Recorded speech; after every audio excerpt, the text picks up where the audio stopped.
অষ্টম শ্রেণীর সকল শিক্ষার্থীবৃন্দ, ইনস্টিটিউট অব বেসিক ম্যাথসের পক্ষ থেকে সকলকে স্বাগত। আজ আমি তোমাদের গণিতের 2.2 অনুশীলনী অর্থাৎ চক্রবৃদ্ধি মুনাফার যে অধ্যায় আছে সেই অধ্যায়ের 9 নাম্বার অঙ্ক থেকে বাকি অঙ্কগুলো সমাধান করব। গতদিন পর্যন্ত তোমাদের 8 নাম্বার পর্যন্ত অঙ্কগুলো সমাধান করে দেওয়া ছিল এবং একই সাথে এই চক্রবৃদ্ধি মুনাফার যে সূত্রগুলো ছিল সেই সূত্রগুলো সম্পর্কে বিস্তারিত আলোচনা গত লেকচারে তোমাদের সাথে আমি করেছি। আজ দেখো আমাদের 9 নাম্বার অঙ্কে কি আছে, আমি একটু বই দেখি।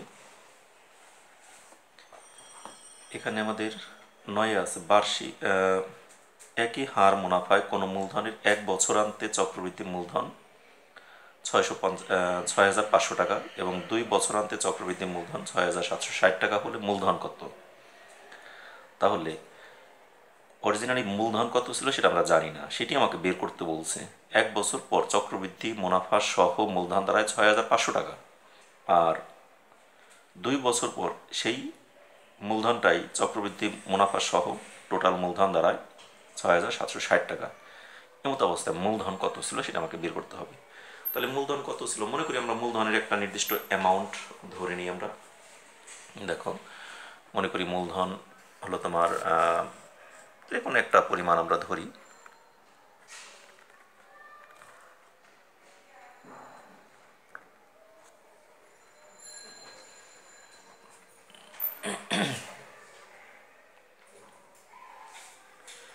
এখানে মূলধন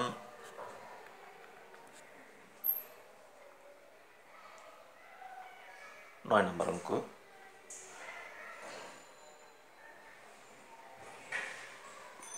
মনে করি মূলধন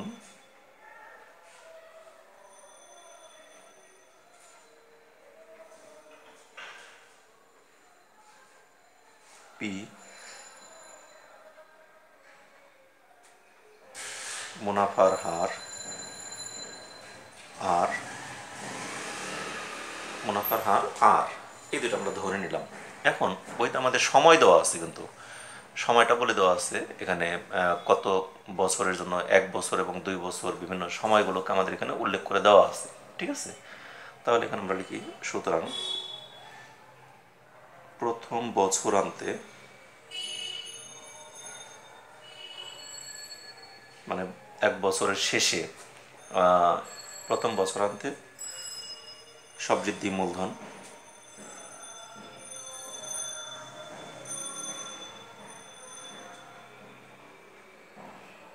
মূলধন নির্ণয়ের তো আমরা একটা সূত্র জানি। সেই সূত্রটা কি? C1 মনে করি সমান সমান P into 1 plus r whole to the power n, তাই না? তাহলে এই প্রথম বছরে আমাদের এখানে মূলধনটা বইতে দেওয়া আছে 6,500 টাকা। তাহলে এখানে লিখবো 6,500 সমান সমান পি এর মানটা অজানা, 1 তো 1ই, আর এর মানটাও অজানা, আর n হলো 1, তাই না? এদিকে আমরা একটু এইদিকে ঘুরিয়ে লিখতে পারি, বা পি ইন্টু n এর মান হলো 1, পি ইন্টু 1 প্লাস আর পাওয়ার 1 দেওয়াও যা না দেওয়াও তাই, সমান সমান 6,500। এটাকে আমরা একটা সমীকরণ নাম্বার দিলাম, 1 নম্বর সমীকরণ। ঠিক আছে, এখন আবার লিখি দ্বিতীয় বছরান্তে। তাহলে 2 বছরান্তে লিখতে পারি, অথবা আমরা দ্বিতীয় বছর পরেও এরকম লিখতে পারি। ঠিক আছে, যেমন খুশি। তাহলে আমরা লিখি আবার দ্বিতীয় বছরান্তে, মানে দ্বিতীয় বছরান্তে মানে দ্বিতীয় বছর শেষে, কি C2 সমান সমান P into 1 plus r whole square. তাহলে এখানে এই দ্বিতীয় বছরান্তে আমাদের সবৃদ্ধি মূলধন কত ছিল? আমাদের বইতে দেওয়া আছে, দেখো 6,760 টাকা। তাহলে এখানে 6,760 সমান সমান পি এর মান তো আমাদের অজানাই, 1 প্লাস আরটাও অজানা, আর এখানে তো 2 দেওয়াই আছে। এটাকে আমরা একটু ঘুরিয়ে লিখি, P into 1 plus r whole square equals 6,760। এটাকে আমরা লিখলাম সমীকরণ 2। ঠিক আছে, এখন এই দুইটা সমীকরণকে সমাধান করে যেভাবেই হোক আমাদের পি এর মান এবং আর এর মান বের করবো। কিন্তু আমাদের আর এর মান বের করতে বলেনি, আমাকে বলছে পি এর মান বের করার জন্য। দেখি দুইটি আমরা বের করি, অথবা দুইটি না বের করলে তো আমাদের একটা না বের করলে আরেকটা বের করা যাবে না, অথবা আমাদের দুইটি এখানে বের করতে হবে। সেই হিসেবে আমরা দুটি অঙ্কই মানে দুটি মানই আমরা বের করি, ঠিক আছে। যেমন দেখো এখন আমরা কীভাবে বের করতে পারি, এই সমীকরণ 2কে যদি সমীকরণ 1 দ্বারা ভাগ করি তাহলে আমাদের পি পি কাটা যায়, তাহলে এখান থেকে আর এর একটা মান বের হয়ে যাবে, আর সেই আর এর মান 2 নাম্বার অথবা 1 নাম্বার সমীকরণে বসালে আমরা পি এর মান পাবো। আমাদের তো বেরই করতে বলছে মূলধন মানে পি এর মান। তাহলে এখন আমরা লিখি সমীকরণ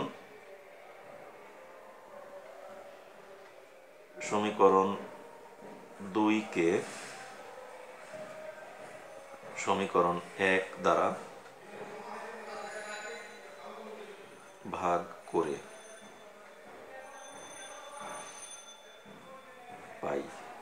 ভাগ করে কি পাই সেটা আমি এখানে যেহেতু জায়গাটা আমি এইখানে নিয়ে আসলাম, ঠিক আছে। দেখো সমীকরণ 2কে সমীকরণ 1 দ্বারা ভাগ করি, তাহলে সমীকরণ 2 আমাদের কি ছিল, P into 1 plus r whole square সমান 6760, তাই না। আর এই পাশে আমাদের ছিল 1 নম্বর সমীকরণে ছিল পি ইন্টু 1 প্লাস আর, এই সমান সমানটা আমি এখানে দেবো মাঝখানে, আর ওই পাশে আমাদের ছিল 6760, আর এই পাশে আছে আমাদের 6500, এই তো। এখন দেখো বা এই পি পি কাটা যায়, এখানে 1 প্লাস আর আছে একটা পাওয়ার, আর 1 প্লাস আর এর পাওয়ার আছে 2, তাই না। তাহলে 1 প্লাস আর একটা 1 প্লাস আর এর সাথে একটা 1 প্লাস আর কাটা গিয়ে আমাদের থাকে কি 1 প্লাস আর থেকে যায়। এখন 6760কে আমরা 6500 দ্বারা ভাগ করব, যেহেতু আমাদের ক্যালকুলেটর ব্যবহারের অনুমতি আছে পরীক্ষাতে, অতএব আমরা ক্যালকুলেটর ইউজ করি। 6760 ভাগ 6500 সমান আসতেছে আমাদের 1.04, ঠিক আছে, 1.04, বা আর সমান কত হবে 1.04 থেকে এই একটা পাশে গিয়ে বিয়োগ হবে, তাহলে সুতরাং আর সমান 1.04 থেকে 1 বিয়োগ করলে 0.04 পাওয়া গেল। তাহলে এটা আসলে আমাদের আর এর মান, কিন্তু আমার তো আর এর মান বের করতে বলে নাই। এই আর এর মানটাকে যদি আমি 1 নাম্বার সমীকরণে এখানে বসিয়ে দেই তাহলে অবশ্যই আমরা এখান থেকে ক্যালকুলেশন করে পি এর মানটা পেয়ে যাব। তাহলে লিখি আর এর মান সমীকরণ 1 এ বসিয়ে পাই। সমীকরণ 1 এ বসিয়ে আমরা কি পাই, দেখো পি ইন্টু 1 প্লাস আর, আর এর মান কত 0.04 সমান 6500, এই তো। বা পি ইন্টু এখানে ব্র্যাকেটটা উঠিয়ে দিলাম, 1 দিয়ে এটাকে যোগ করলে কত হয় 1.04 সমান 6500, এই তো। বা পি সমান কত হবে, এটা 1.04 পি এর সাথে গুণ আছে, এটাকে যদি ওই পাশে নিয়ে নিই তাহলে এটা ভাগ হয়ে যাবে। 6500কে কত দ্বারা ভাগ করব 1.04 দ্বারা, তাহলে এখানে সুতরাং পি সমান 6500কে 1.04 দ্বারা আমরা ভাগ করি। দেখো 6500 ভাগ 1.04 সমান কত আসে 6250, তাহলে এই যে 6250 আসলো এটি কিন্তু আমাদের পি এর মান, আর আমরা পিটাকে ধরছি কি মূলধন, আমার প্রশ্নে বেরও করতে বলছে মূলধন, তাহলে এটা আমাদের বের হয়ে গেল। তাহলে উত্তর আমাকে প্রশ্নে কি বলছে, দেখো প্রশ্নে বলছে মূলধন কত, মূলধন নির্ণয় মূলধন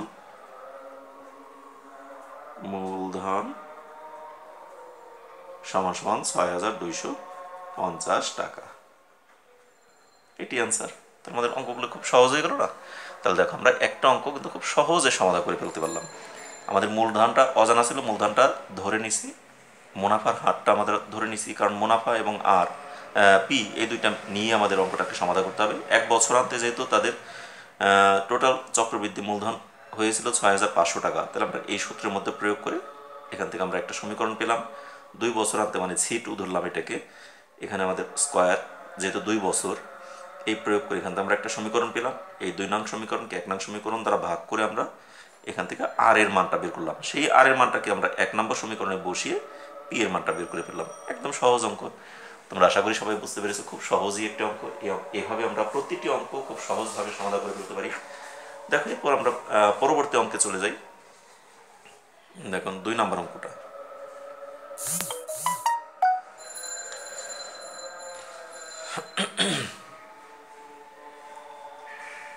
ঠিক আছে, এখন আমরা এই 2 নম্বর অঙ্কে আমরা 2 নম্বর না মানে 10 নম্বর, 10-এ কি দেওয়া আছে আমাদের? 10-এ এখানে লেখা আছে বার্ষিক শতকরা 8.50 টাকা চক্রবৃদ্ধি মুনাফায় 10,000 টাকার 2 বছরের সববৃদ্ধি মূল এবং চক্রবৃদ্ধি মুনাফা নির্ণয় করুন। একেবারেই সহজ। এখানে মুনাফার হার মানে আর দেওয়া আছে, সময় এন মানে 2 বছর সেটাও দেওয়া আছে, এবং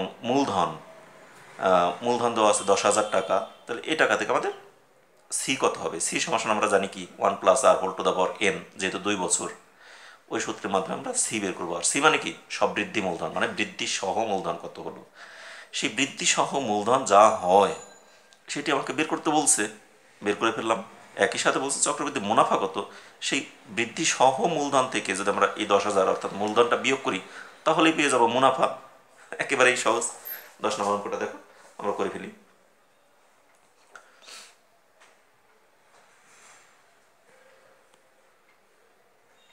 10, ঠিক আছে। তাহলে এখানে আমরা লিখবো আগে, দেওয়া আছে যেগুলি সেগুলিকে লিখি। দেওয়া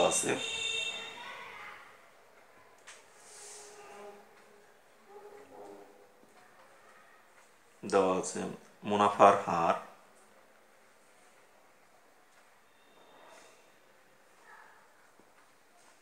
আর সমান সমান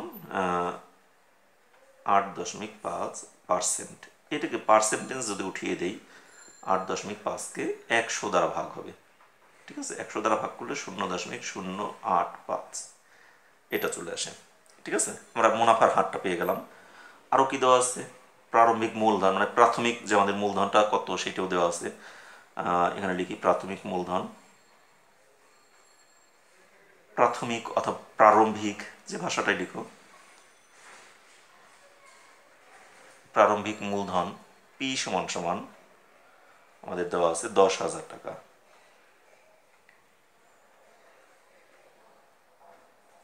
ঠিক আছে, এই দুইটা জিনিস আমাদের দেওয়া আছে। ও আরও দেওয়া আছে সময় এন সমান সমান 2 বছর। এই তো, তাহলে এই তিনটি যখন দেওয়া আছে তাহলে সুতরাং চক্রবৃদ্ধি মূলধন নির্ণয়ের সূত্র তাহলে লিখি, সুতরাং চক্রবৃদ্ধি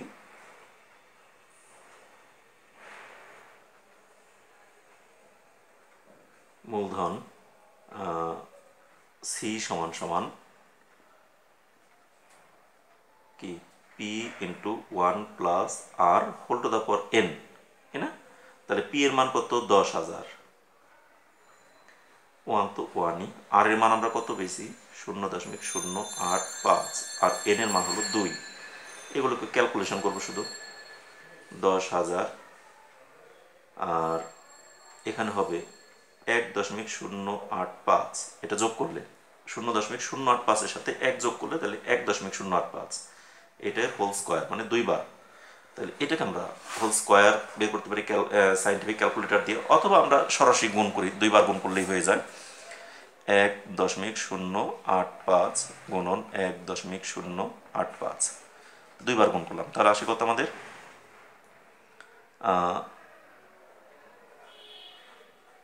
10,000 গুণন 1.177, এই আরও আছে 1.77, 225। এখন এই যে টোটাল মানটা আসলো এটার সাথে আমরা গুণ করবো কত দিয়ে? 10,000-কে 10,000, তাহলে আসে আমাদের 11,772 টাকা, 772 টাকা 25 পয়সা। 11,772 টাকা 25 পয়সা। ঠিক আছে, এটি আমাদের সববৃদ্ধি মূলধন বের হয়ে গেল। এখন আমাকে তো শুধু একটাই বের করতে বলে নাই, আমাকে প্রশ্ন বলছে সববৃদ্ধি মূলধন এবং চক্রবৃদ্ধি মুনাফাটাও নির্ণয় করতে বলছে। ঠিক আছে, তাহলে এখন লিখি, সুতরাং আমাকে প্রশ্নে যেভাবে বলছে সেইভাবে আমি লিখি। প্রশ্নে বলছে সববৃদ্ধি মূল, তাহলে লিখি সববৃদ্ধি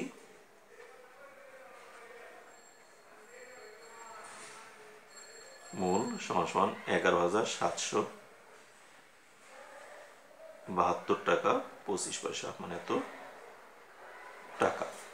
এটা বের হয়ে গেল। আরেকটা বের করতে বলছে আমাদের চক্রবৃদ্ধির মুনাফা।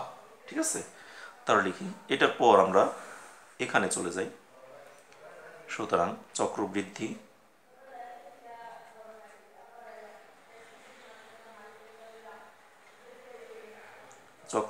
মুনাফা সমান সমান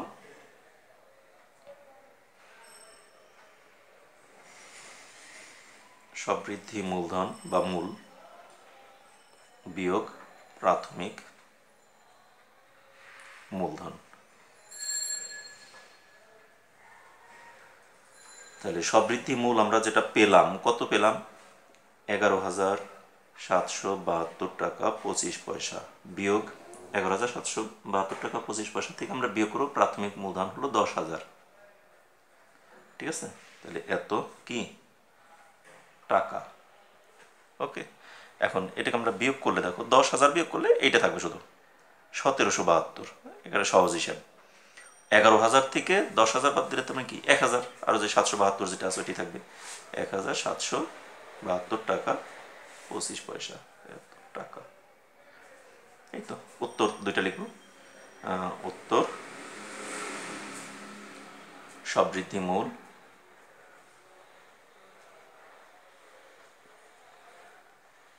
$11,772 টাকা 25 পয়সা এবং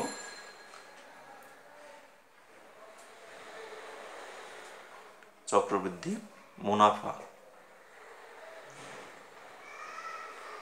1,772 টাকা 25 পয়সা। ঠিক আছে, এই তো এত টাকা। এরকম আমরা টাকাও লিখে দিতে পারি। ওকে, তাহলে আমাদের অঙ্কটা কিন্তু হয়ে গেল এখানেই, এই পর্যন্তই শেষ এটা। তাহলে আমাদের উত্তরটা কিন্তু কমপ্লিট। ঠিক আছে, তাহলে এভাবে আমরা কিন্তু প্রত্যেকটি অঙ্ক খুব সহজে স্বল্প সময়ের মধ্যে আমরা সমাধান করে ফেলতে পারি।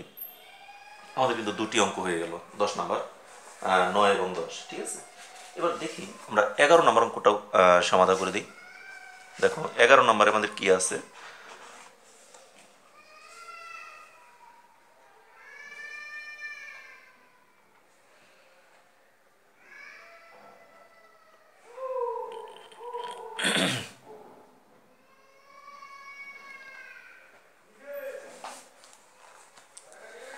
এগারো নম্বর প্রশ্নে আমাদের এখানে দেওয়া আছে কোন শহরের বর্তমান জনসংখ্যা 64 লক্ষ।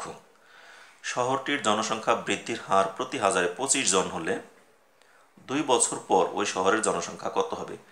তার মানে বর্তমান জনসংখ্যা 64 লক্ষ। তাহলে 64 লক্ষ মানে কি? এটা আমাদের পি ধরবো, মানে আমরা যেমন মূলধন, এখানে টাকা পয়সা দিয়ে যেটা আমরা হিসাব করতাম আগে মূলধন, কিন্তু এখানে মূলধন নয়, জনসংখ্যার বৃদ্ধির হার বের করতে বলছে। তাহলে এখানে মূলধন মনে করি 64 লক্ষ, মানে পি ধরবো 64 লক্ষকে। আর শহরটির জনসংখ্যা বৃদ্ধির হার প্রতি হাজারে 25 জন। আগে আমরা বলতাম শতকরা 25 জন যদি হতো, তাহলে এই 25কে আমরা 100 দিয়ে ভাগ করতাম, আর এখানে বলছে প্রতি হাজারে 25 জন। তাহলে আমাদের আরটা বের হবে কি? আর মানে এই 25কে 1000 দ্বারা ভাগ করব। ঠিক আছে, তাহলে প্রতি হাজারে মানে কি? এটা হলো আর, আরকে আমরা 25কে 1000 দ্বারা ভাগ করলে আমাদের আর এর মানটা বের হবে। আর সময় তো আমাদের 2 দেওয়াই আছে, তাহলে ওই শহরের বর্তমান মানে 1 বছর পর 2 বছর পর টোটাল জনসংখ্যা কত হবে সেই জিনিসটাকে আমাদের বের করতে বলছে। একেবারে সহজ সূত্রের মাধ্যমে আমরা সমাধান করে ফেলতে পারি। দেখো 11 নম্বর অঙ্কটা আমাদের কত সহজে সমাধান করি। দেওয়া আছে, আগে লিখি প্রাথমিক জনসংখ্যা, আমরা এটাকে লিখি 11 নম্বর।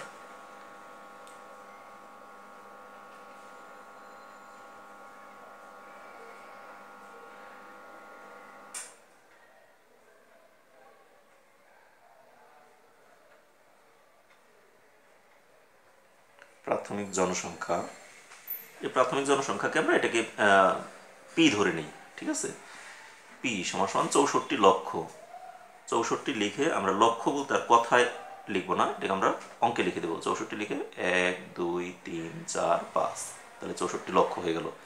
একক, দশক, শতক, হাজার, অযুত, লক্ষ, তাহলে এত জন। ঠিক আছে, এরপর আমাদের বলছে যেটা জনসংখ্যা বৃদ্ধির হার, ওইটাকে আমরা মুনাফার হার বলতাম, ওইটাকে এখন আমরা বলবো জনসংখ্যা বৃদ্ধির হার।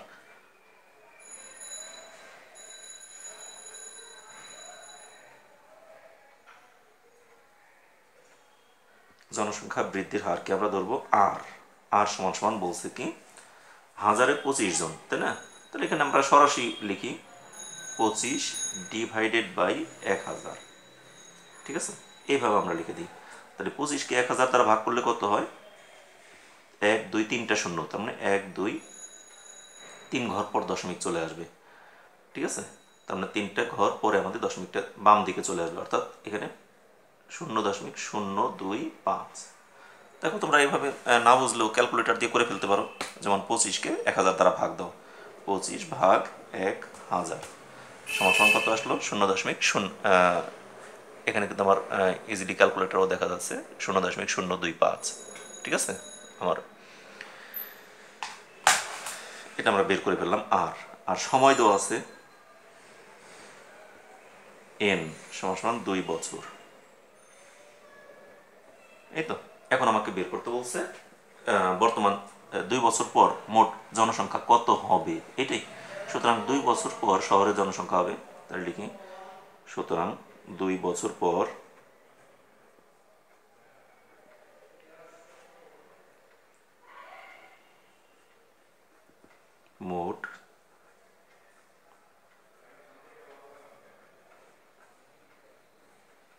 মোট জনসংখ্যা হবে।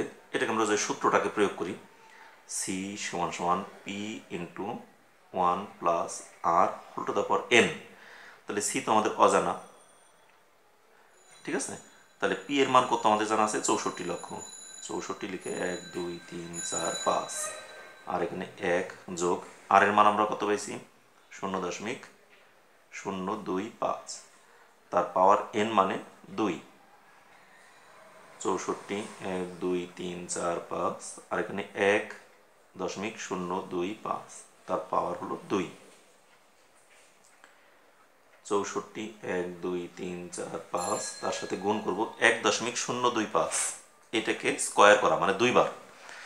1.025 গুণন 1.025, ঠিক আছে? এটাকে গুণ করলে আমাদের আসে 1.0052625, এই মানটা আসলো। এই মানের সাথে আমরা গুণ করব 64 লক্ষ। 64 1 2 3 4 5, তাহলে আস্তে আস্তে 67,24,000। 67,24,000, ঠিক আছে? 24,000 এত। তাহলে এটি আসলে আমাদের সি এর মান। তাহলে এখন আমাকে প্রশ্ন করছে কি 2 বছর পর জনসংখ্যা কত হবে, এটাই তো বের হলো। 2 বছর পর মোট জনসংখ্যা হবে 67,24,000 এত জন। উত্তর 2 বছর পর মোট জনসংখ্যা হবে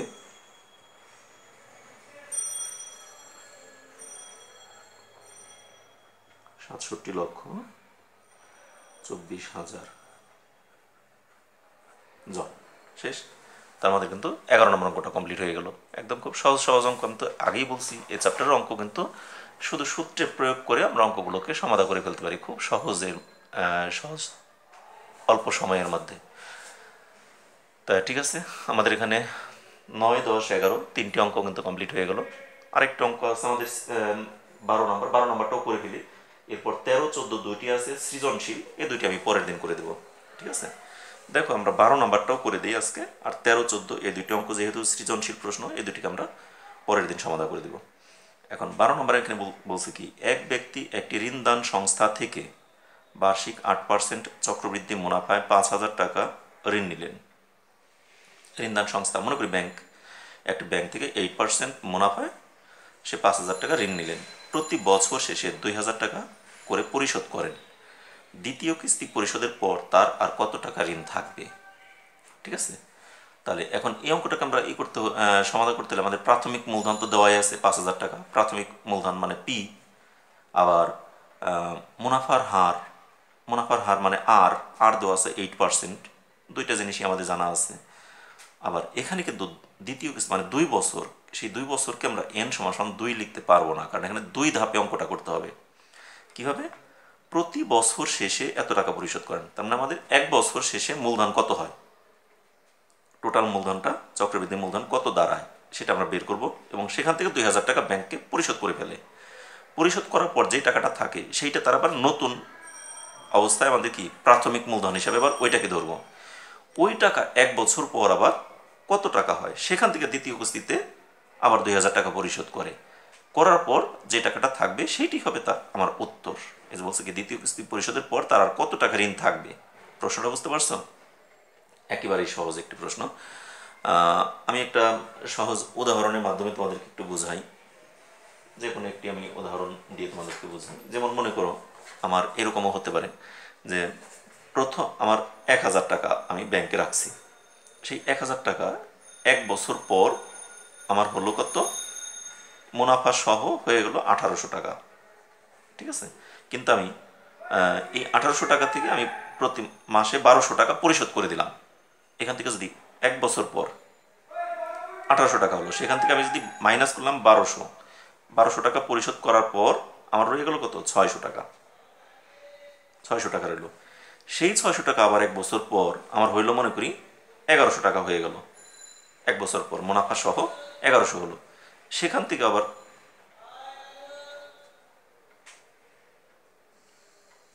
না, একটু বেশি হয়ে যাচ্ছে এখানে, আমি একটু অন্যভাবে ধরি। মনে করো আমার ছিল 1000 টাকা, সেখান থেকে 1 বছর পর আমার এই টাকাটা মনে করলাম হয়ে গেল 1000 টাকা। আমার 1 বছর পর মনে করি ওই 1800 টাকাই হয়ে গেল। সেখান থেকে প্রথম বছর 1 বছর পর আমি এখান থেকে মনে করি 900 টাকা পরিশোধ করে ফেলছি। 900 টাকা পরিশোধ করে ফেলছি, তাহলে আমার আরও 900 টাকা রয়ে গেল। ঠিক আছে, সেই 900 টাকা আবার এটা হলো 1 বছরে। সেই 900 টাকা আবার দ্বিতীয় বছর পর দেখা গেলো মুনাফা সহ দাঁড়াই গেল কত, মনে করো দ্বিতীয় বছরে মোট এই 900 টাকা থেকে কত দাঁড়ালো, 1500 টাকা দাঁড়াই গেল। কথার কথা, সেই 1500 টাকা থেকে আমি আবার দ্বিতীয় বছর ওই 900 টাকা পরিশোধ করলাম, তাহলে আর রইল কত, 600 টাকা রয়ে গেল। তাহলে এই 600 টাকাই আমার উত্তর। মানে প্রশ্নটা ওই রকমই, যে তার যে টাকাটা ছিল সেই টাকা 5000 টাকা, 5000 টাকা না, হ্যাঁ 5000 টাকা ব্যাংকে রেখে যে টাকা মুনাফা পেল 1 বছর পর সেখান থেকে 2000 টাকা ব্যাংককে পরিশোধ করে দিল। পরিশোধ করার পর যে টাকাটা থাকবে সেই টাকা আবার ব্যাংকে খাটবে, খাটার পর সেখান থেকে যে টাকা টোটাল হবে সেখান থেকে আবার করলো কি আবার 2000 টাকা পরিশোধ করে দেবে। পরিশোধ করে দেওয়ার পর লাস্টে যেটা থাকবে ওইটি উত্তর। তার মানে বলছে কি দ্বিতীয় কিস্তি পরিশোধের পর তার কত টাকা রইল। প্রশ্নটা বুঝতে পারছো? এবার আমি আগে প্রশ্নটাকে তোমাদেরকে ক্লিয়ারলি বোঝালাম, বোঝানোর পর এখন আমি অরিজিনালি অঙ্কে চলে আসি। দেখো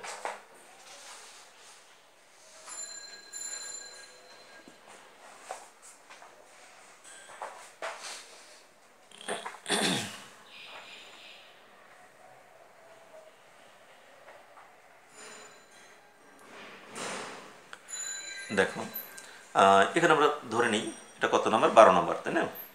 আর 11 হয়ে গেল, এবার 12 নম্বর অঙ্ক। তাহলে আমরা ফার্স্টেই ই করি, যা যা দেওয়া আছে সেগুলি লিখি। দেওয়া আছে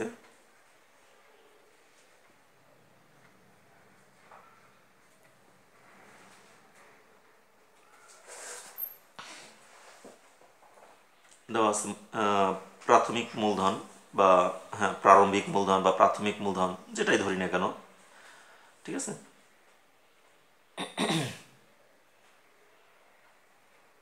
যেহেতু এখানে প্রারম্ভিক মূলধন আমরা এটাকে কেন বলতেছি, সে 5000 টাকা কোন একটি ঋণদান সংস্থা থেকে ঋণ নেয়, তাহলে 5000 টাকা সে ঋণ নিল, তাহলে কত টাকা ঋণ নিছে, 5000 টাকা, তাহলে ওইটাই তো প্রাথমিক মূলধন নাকি? তাহলে এখানে আমরা লিখি প্রারম্ভিক বা প্রাথমিক মূলধন।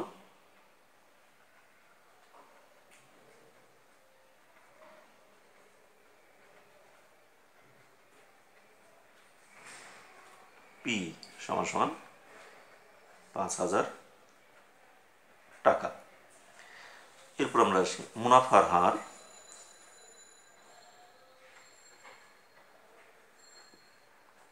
আর সমান সমান বলছে কি আমাদের 8%। 8% মানে কি 8 ডিভাইড বাই 100 সমান সমান 0.08, এটা পেয়ে গেলাম। তাহলে এখন আমরা লিখি সুতরাং প্রথম বছর পর বা 1 বছর পর চক্রবৃদ্ধি মূলধন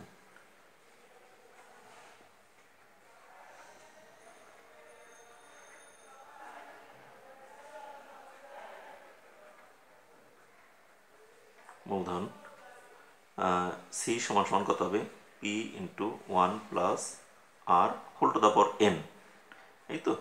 তাহলে পি তো আমাদের সেই 5000ই, 1 প্লাস আর এর মান হলো 0.08 ইজ এটা, আর এন মানে তো 1, তাই না? তাহলে এখানে 5000, তার সাথে গুণ দিই কত, একের সাথে 0.08 যোগ করলে কত হয় 1.08।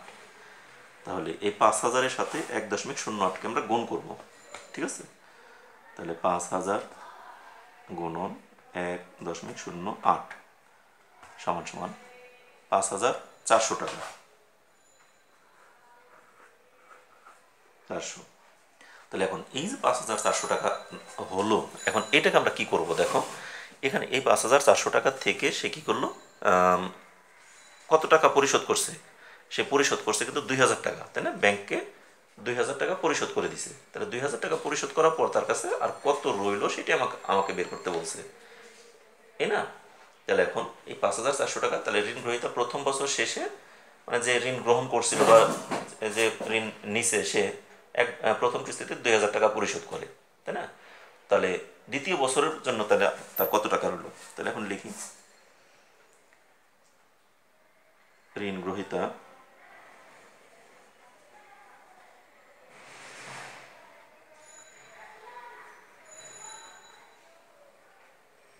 এক বছর পর প্রথম কিস্তি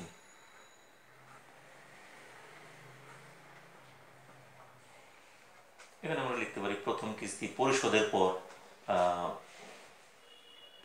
পর দ্বিতীয় বছরের প্রাথমিক মূলধন কিস্তি। এখানে যেহেতু আমার জায়গা হচ্ছে আমি এটাকে এখানে নিয়ে নিই, এখান থেকে প্রথম কিস্তি পরিশোধের পর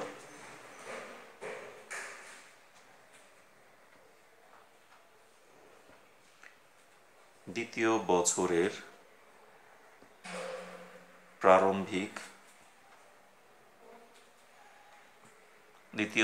তার প্রারম্ভিক মূলধন কত দাঁড়ায়,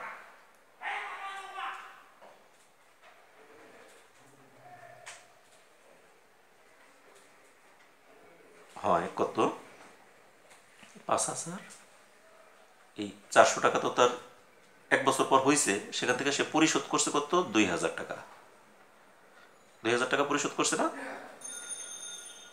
তাহলে এই 2000 টাকা পরিশোধ করার পর তার এখন প্রাথমিক মূলধন, বা এটাকে আমরা বলি পি, প্রাথমিক মূলধন হয় পি সমান সমানও বলতে পারি। তাহলে পি দাঁড়ায় কত এখানে 3400 টাকা। আর মুনাফার হার তো সেই আর মানে একই দেওয়া আছে, তাহলে এখানে তার 3400 টাকা দ্বিতীয় বছরে তার রইল। এখন এই 3400 টাকা থেকে তার আবার কত টাকা হয় সেটা আমরা বের করব, ঠিক আছে? তাহলে এখন আমরা লিখি, সুতরাং দ্বিতীয় বছর 2 বছর পর বা দ্বিতীয় বছর পর চক্রবৃদ্ধি মূলধন দাঁড়ায় কত, সুতরাং দ্বিতীয় বছর পর মোট চক্রবৃদ্ধি মূলধন কত হয়, সি সমান সমান আবার সেই P into 1 plus r whole to the power n, তাই না? তাহলে এখন এই পি এর মান কত, পি এর মান এখন আমাদের প্রাথমিক মূলধন কত 3400, ঠিক আছে? আর 1 তো 1, আর এর মান তো সেই 0.08, আর এন এর মান কি এখন আমরা দ্বিতীয় বছর দেখে এখানে কিন্তু আমরা 2 দিতে যাব না, এখানে আমরা 1 দিব। প্রথম বছর শেষ, দ্বিতীয় বছরের মনে করি 2020 শেষ বা 21 শেষে তার কাছে, আর 21 শেষে 2021-এর ডিসেম্বর শেষে জানুয়ারির 1 তারিখে 2022-এর জানুয়ারিতে দেখতে পেল তার কাছে কিস্তি পরিশোধের পর আর 3400 টাকা রয়ে গেছে। আর সেই 3400 টাকা 2022-এর শুরুতে তার মূলধন, আর সেই মূলধনটা 2022-এর ডিসেম্বর পর্যন্ত তার কাছে ছিল, যার জন্য তাকে চক্রবৃদ্ধি মূলধন তার কত দাঁড়ায় গেল ডিসেম্বর পর্যন্ত, 22-এর ডিসেম্বর পর্যন্ত, অর্থাৎ 1 বছর পর। তাহলে এখানে 1 বছরের হিসাবটা আসবে, যদিও দ্বিতীয় বছর, এখান থেকে কিন্তু 2 বছর লিখে নিই আমি, এই জন্য এখানে 2 বছর পর লিখলে এখানে আমরা 2 দিতাম, এই জন্য আমি এখানে বলছি দ্বিতীয় বছর পর। প্রথম বছরের টাকা পরিশোধ, এবার দ্বিতীয় বছর পর আমাদের, দ্বিতীয় বছরের শুরুতে আমাদের মূলধন এত, তাহলে দ্বিতীয় বছরের শেষে কত হবে, তার মানে 1 বছর শেষে, তাই না? এই জন্য এখানে এন এর মানটা হলো 1। আমি কিন্তু এই জিনিসটাকে বারবার তোমাদেরকে বোঝালাম। এবারে সমান দেখি 3400 গুণন, এখানে কত হয় 1.08, তার পাওয়ার 1 দেওয়া মানে ওইটাই। এখন 3400 দ্বারা 1.08কে গুণ করব, কত আসে 1.08 গুণন 3400 সমান আসে 3672 টাকা। 3672, তাহলে এটা আসলো। এখন এই যে মানটা আসলো দ্বিতীয় বছরের শেষে, এখানেও সে করলো কি, এই 3672 টাকা থেকে আবার সে শুরুতে করলো কি 2000 টাকা পরিশোধ করলো। 2000 টাকা পরিশোধ করার পর তারা কত টাকা থাকে, ঠিক আছে? তাহলে এখন লিখি, সুতরাং দ্বিতীয় কিস্তি পরিশোধের পর তার নিকট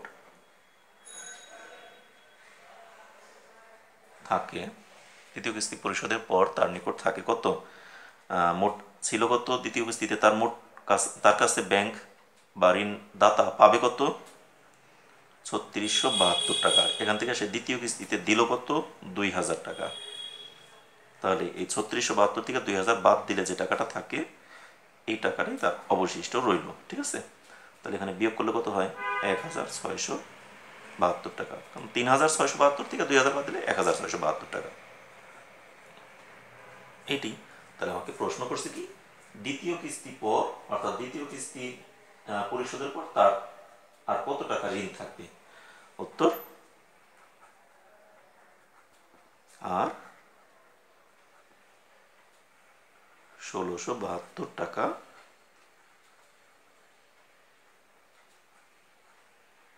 ঋণ থাকবে। আমাকে বলছে কি কত টাকা ঋণ থাকবে, তাহলে 1672 টাকা ঋণ থাকবে। এই হয়ে গেল আমাদের অঙ্কটা, একেবারেই সহজ অঙ্ক। তাহলে আমাদের কিন্তু 4টি অঙ্ক আমরা এখানে কমপ্লিট করে দিলাম মুনাফার এই চ্যাপ্টারে। আর 2টি অঙ্ক আছে আমাদের সৃজনশীল, সেই 2টি অঙ্ক আমরা আগামী ক্লাসে শেষ করে দেবো। তাহলে আমাদের এই মুনাফার যে অঙ্কগুলো আছে সেগুলো আমাদের 2.1 তো আগেই শেষ হয়ে গেছে। আর 2.2-এর দেখো, আমাদের এই 2.2 অনুশীলনী, এই 2.2-এর যতগুলো অঙ্ক আছে সবগুলো আমাদের শেষ হয়ে যাবে। আজকে 12 নাম্বার পর্যন্ত কমপ্লিট হলো।